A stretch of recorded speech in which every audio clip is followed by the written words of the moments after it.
Hi, everyone, and welcome to Weekly Homilies with Father Mark Sislenko, pastor of Saints Isidore and Maria Parish in Glastonbury, Connecticut, part of the Catholic Archdiocese of Hartford. I'm Carol Vassar, Parish Director of Communications, and you are listening to episode 19 of Season 7 for the Feast of the Most Holy Trinity, May 26th, 2024. Our Gospel reading is from Matthew chapter 28, verses 16 through 20. The 11 disciples went to Galilee, to the mountain to which Jesus had ordered them.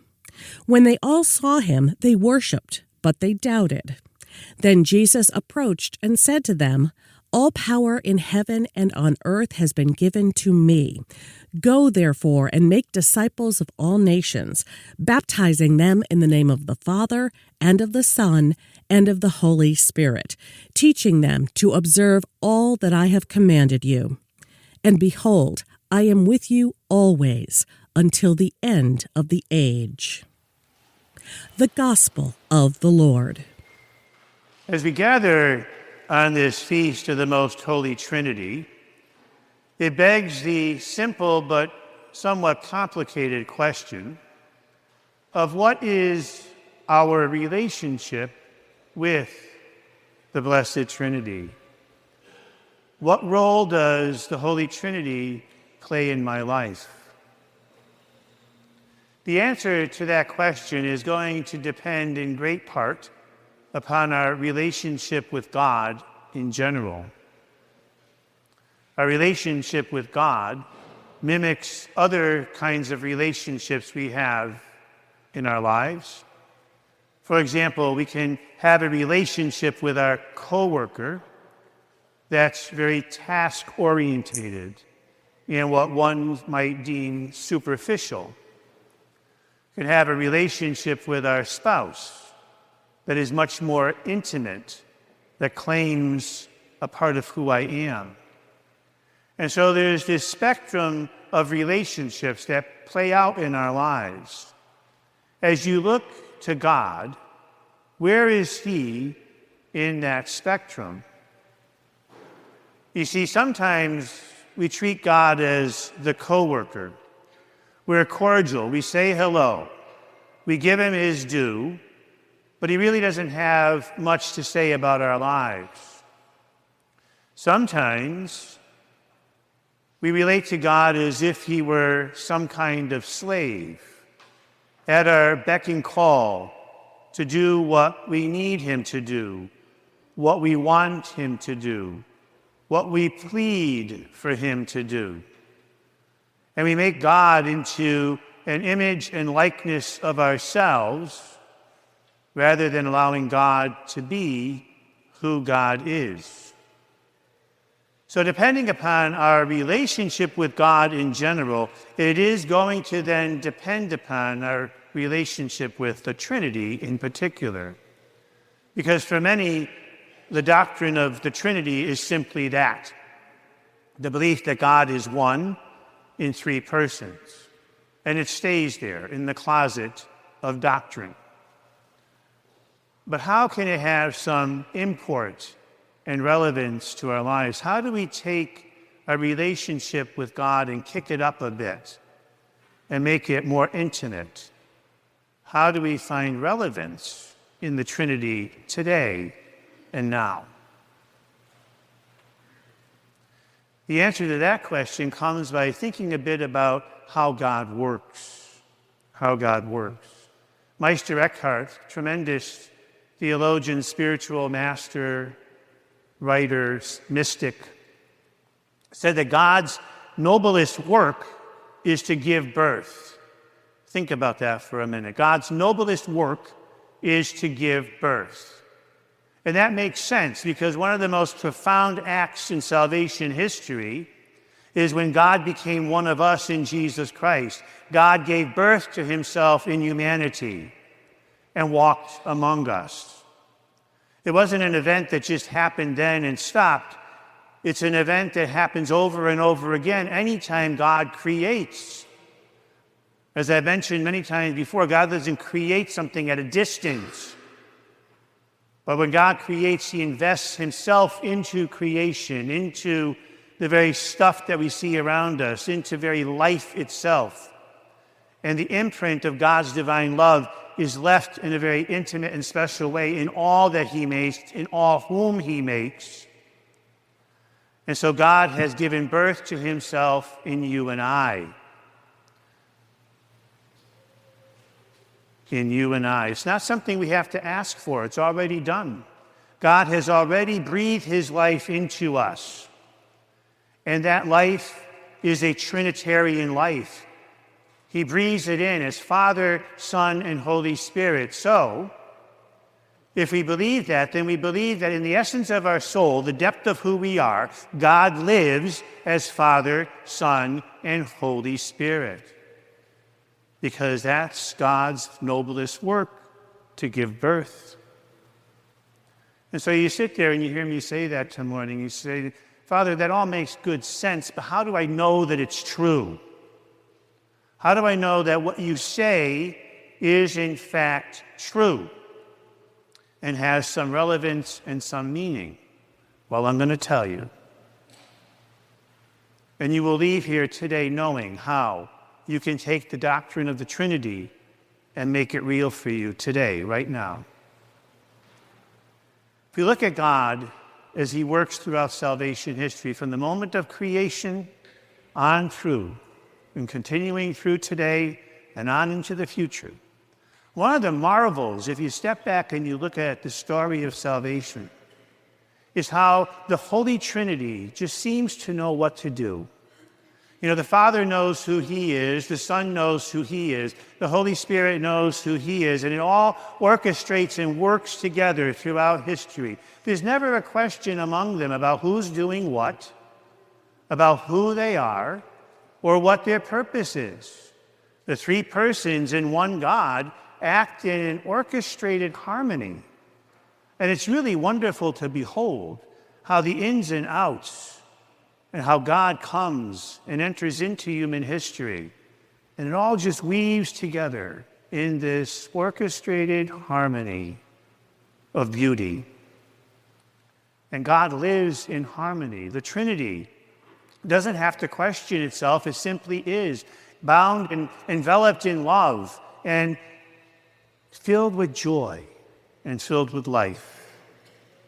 Well, that's in the core of who we are, this harmony that is God.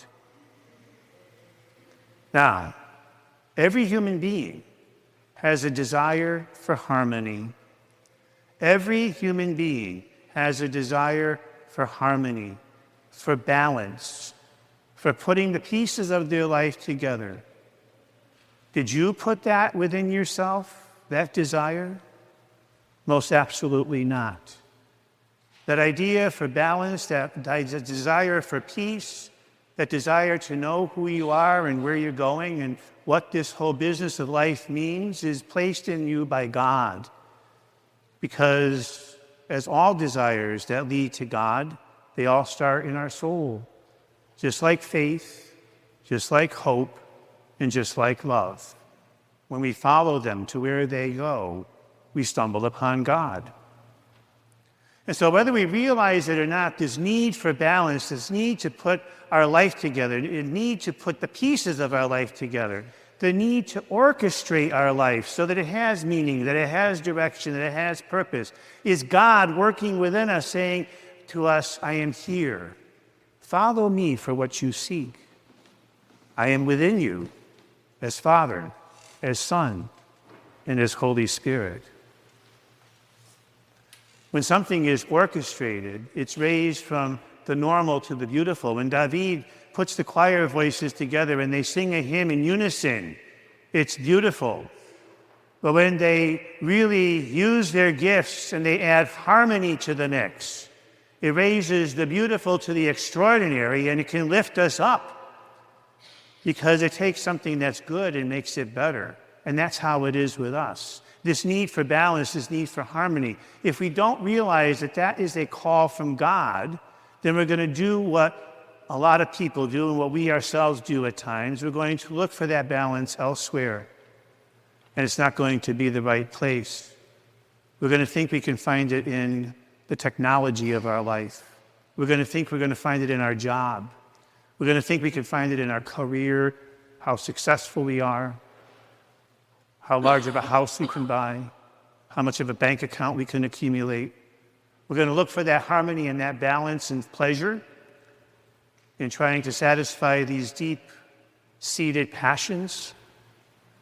And we're never going to think to look in the place we are called to look, in the source of the Holy Trinity. As the Father says to us in a gentle fashion, as he always does, I am here as your Father. I can tell you who you are. You're a beloved child of mine. I can give you your identity. I can give you your purpose. I can set you on your course of life, and I can guide you along your way. I am here as the Son to teach you how to live with one another, to show you the path of love and mercy, and the difficult task of forgiveness, of teaching you how to respect the creation that I placed before you, and how to find a niche with your brothers and sisters in this wonderful world I created for you to use.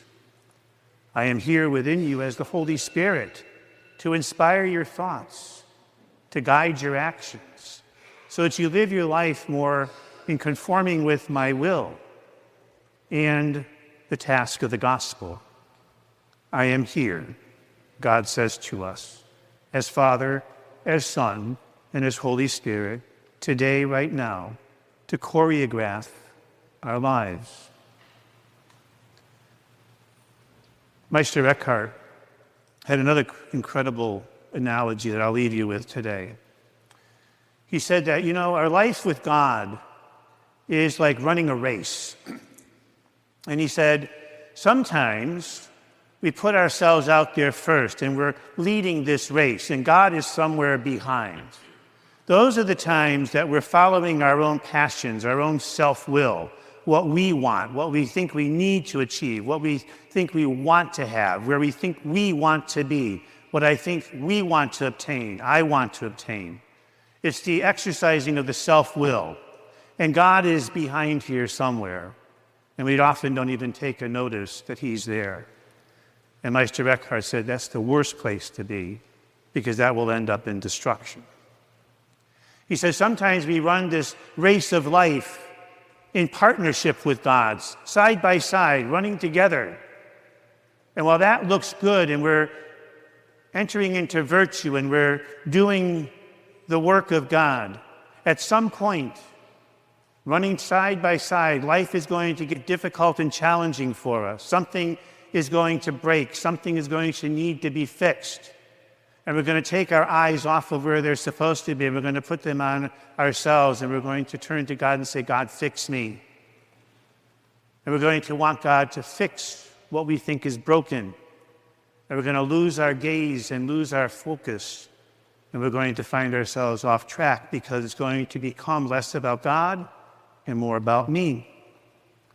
Meister Eckhart says the only way to run the race with God is to follow behind God, to let God lead the dance, to let God orchestrate the substance of our life, to let God's will be done, not our own, so that whether life is good or life is challenging, God is in the lead and God has the charge. All we have to do is follow along and let things be as they are, knowing that God has us in his care.